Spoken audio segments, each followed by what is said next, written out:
Left में लिखी जाती है, जब आपकी डेथ होती है तो डेट ऑफ डेथ राइट में लिखी जाती है।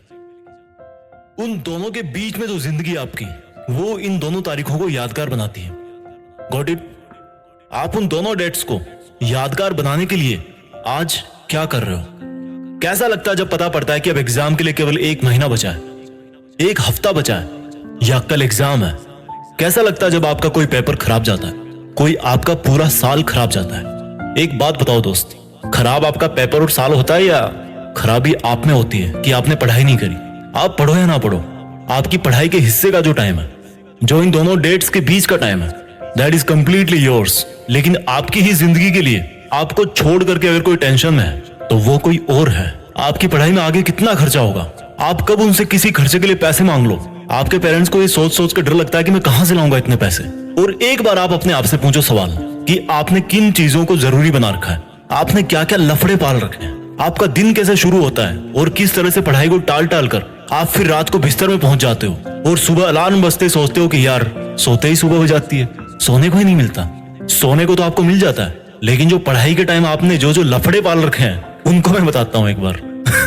सबसे पहली बात कि आप बहुत ज्यादा खबरी बने हो, उसकी लाइफ में क्या चल रहा है। अरे मैच में कल क्या हुआ यार, वो क्लास में क्यों नहीं आई कल, मेरी फोटो पे लाइक क्यों नहीं आ रहे यार, आज ऑनलाइन होके भी मेरा मैसेज सीन नहीं किया उसने, पता नहीं किससे बात चल रही होगी। अच्छा मैंने कल तो काफी पढ़ाई की थी यार। अरे इस बुधवार की छुट्टी है, फुल टाइम अपना है यार, इस बार विंटर की सेल नहीं लग रही कहीं। ये मेरा मोबाइल कितना टाइम लगाएगा यार चार्ज होने में, यूट्यूब चलाना था मुझे, सोने से पहले चार्ज कर लूं फिर थोड़ा सोते टाइम बिस्तर में चला लूंगा। अच्छा फेमस होने के लिए तो अपना अलग काम करना पड़ता है ना, पढ़ के क्या मिल जाएगा, मुझे तो फैशन डिजाइनर बनना है, उसमें कौन सी पढ़ाई काम आएगी।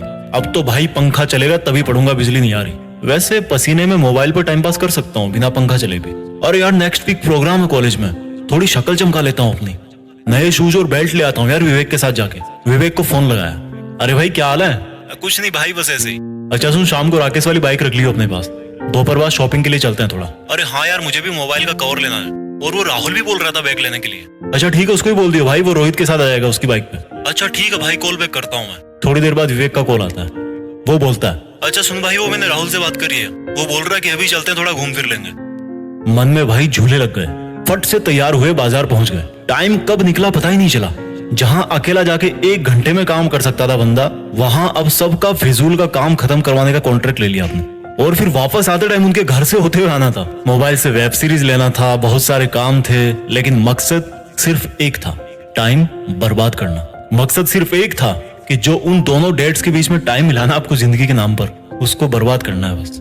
मकसद टाइम बर्बाद करना था, बहाने रोज मिलते गए, अपने आप को झूठे इल्यूजन में रखते गए और हर दिन एग्जाम की तरफ बढ़ते गए। एग्जाम के 1 महीने पहले वर्ल्ड वॉर वाला टाइम टेबल बन गया, जो कि 2-3 दिन में ही ध्वस्त हो गया, क्योंकि पूरी साल भर पढ़ाई नहीं की। तो एकदम से कैसे 10 घंटे पढ़ोगे, एकदम से कैसे 100 पेज कवर करोगे एक दिन में। एग्जाम का जब 1 हफ्ता बचा तो पूरी जान लगा दी गूगल और यूट्यूब पे सर्च करने में कि कहीं इंपॉर्टेंट क्वेश्चन मिल जाए यार, कोई ट्रिक मिल जाए, कोई रामबाण मिल जाए। एग्जाम की पहली रात तो सो ही नहीं पाए, क्योंकि पूरी साल भर चैन की नींद सो रहे थे। और खराब पेपर होते ही मोटिवेशन दे, इस बार पढ़ूंगा। फिर वही स्टोरी रिपीट, कैरेक्टर तो एक ही है, लाइट कैमरा एक्शन कोई और बोल रहा है, आप रोल प्ले करते जा रहे हो। आज अपने आप से एक सवाल पूछो यार, क्यों, व्हाई? क्यों वो दिन देखना चाहते हो जब आप किसी के नीचे 15,000 की नौकरी करोगे और तब कोई और आपका ही साथी, जो आपसे ज्यादा बुद्धिमान तो नहीं था, लेकिन आप जितने फालतू लफड़े नहीं पाल रखे थे उसने, वो ऑस्ट्रेलिया में बीच पे अपनी हॉलिडेज स्पेंड कर रहा होगा। जब आप भरी गर्मी में भीड़ भाड़ वाली बस में जगह ढूंढने के लिए घुसोगे, तब किसी और के घर में fully centralised all weather air condition लग रहा होगा। क्यों जानबूझ के इन्वाइट कर रहे हो वो सिचुएशन जब आपको सेल्फ रियलाइज होगा कि मैंने अपनी लाइफ में कितना टाइम वेस्ट किया। एक सक्सेसफुल स्टूडेंट का दिन शुरू होता है सूरज उगने के पहले।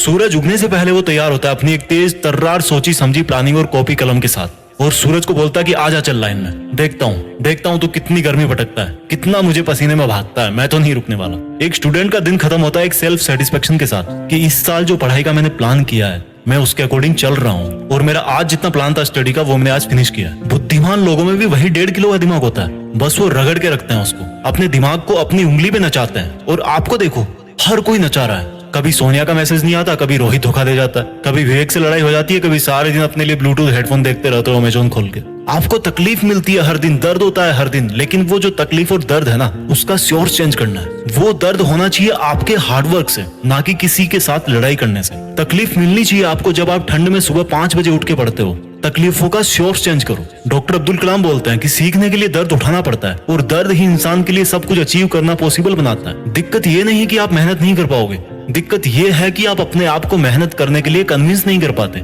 रोज डीपी बदलने से जिंदगी नहीं बदलती मेरे दोस्त, अपना एटीट्यूड बदलने से जिंदगी बदलती है। रोज पार्टी करने से नाम नहीं होता, काम करने से नाम होता है। सोने से जिंदगी के सपने पूरे नहीं होते, नींद को खोने से सपने पूरे होते हैं। आप में और एक टॉपर में दिमाग एक ही है, लेकिन वो आपसे ज्यादा भूखा है सक्सेस पाने के लिए, और यही बात उसको आपसे मेरिट लिस्ट में ऊपर डालती है। जब पढ़ो तब सोचो कि मैं अपने खुद के ही बेहतर फ्यूचर वाले वर्जन के लिए पढ़ रहा हूँ। बात बात पर लोगों से उलझने से आपकी ताकत नहीं झलकती। हर सिचुएशन में खुद को कंट्रोल करके जो बंदा कंसंट्रेट करता है, उससे उसकी मेंटल स्ट्रेंथ झलकती है। दुनिया का कोई मोटिवेशन आपको नहीं पढ़ा सकता जब तक आप अपने आप में अपना एक फ्यूचर वर्जन नहीं देखते हो। अपने आप में अपनी एक फ्यूचर वाली इमेज तैयार करो कि मुझे लाइफ में 2 साल बाद यहाँ पहुंचना है, 5 साल बाद यहाँ पहुंचना है। और वो जो मेरा 5 साल बाद वाला वर्जन है, वो जब वहां पहुंचकर अपनी हिस्ट्री में देखेगा, या मेरी जब वो वाली डेट आएगी जो राइट में लिखी जाती है, समझ रहे हो ना, तो उसको अपने आप पर प्राउड होना चाहिए। वो मोमेंट जो है ना, वो इंस्पायरिंग होना चाहिए सबके लिए, दूसरों के लिए मोटिवेशन होगा वो। तो आज से ही स्टडी करो, रिसर्च करो, एक बड़े पर्पज के लिए पढ़ो, एक बड़े पर्पज के लिए लाइफ जियो। जो वीडियो में मैंने आपको बताया बहाने, वो एक बार दोबारा उस बंदे वाले नजरिए से सुनना जो आप अपने आप को फ्यूचर में बनता हुआ देखना चाहते हो। उन छोटे छोटे बहानों में से एक भी बहाना ऐसा नहीं होगा जो आपको अपने उस वर्जन से मिला सकता है। मैंने एक वीडियो में बोला था, उसकी लिंक नीचे है, कि किसी को इंप्रेस करने के लिए जिंदगी मत जियो, किसी को इंप्रेस करने के लिए काम मत करो, बल्कि इस पूरी दुनिया को इंस्पायर करने के लिए काम करो। और इंस्पायर कैसे कर पाओगे?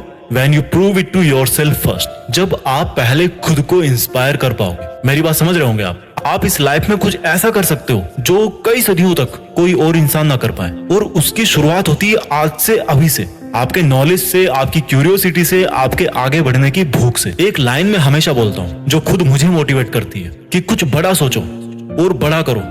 देश में अपना नहीं बल्कि दुनिया में देश का नाम करो। जय हिंद, वंदे मातरम।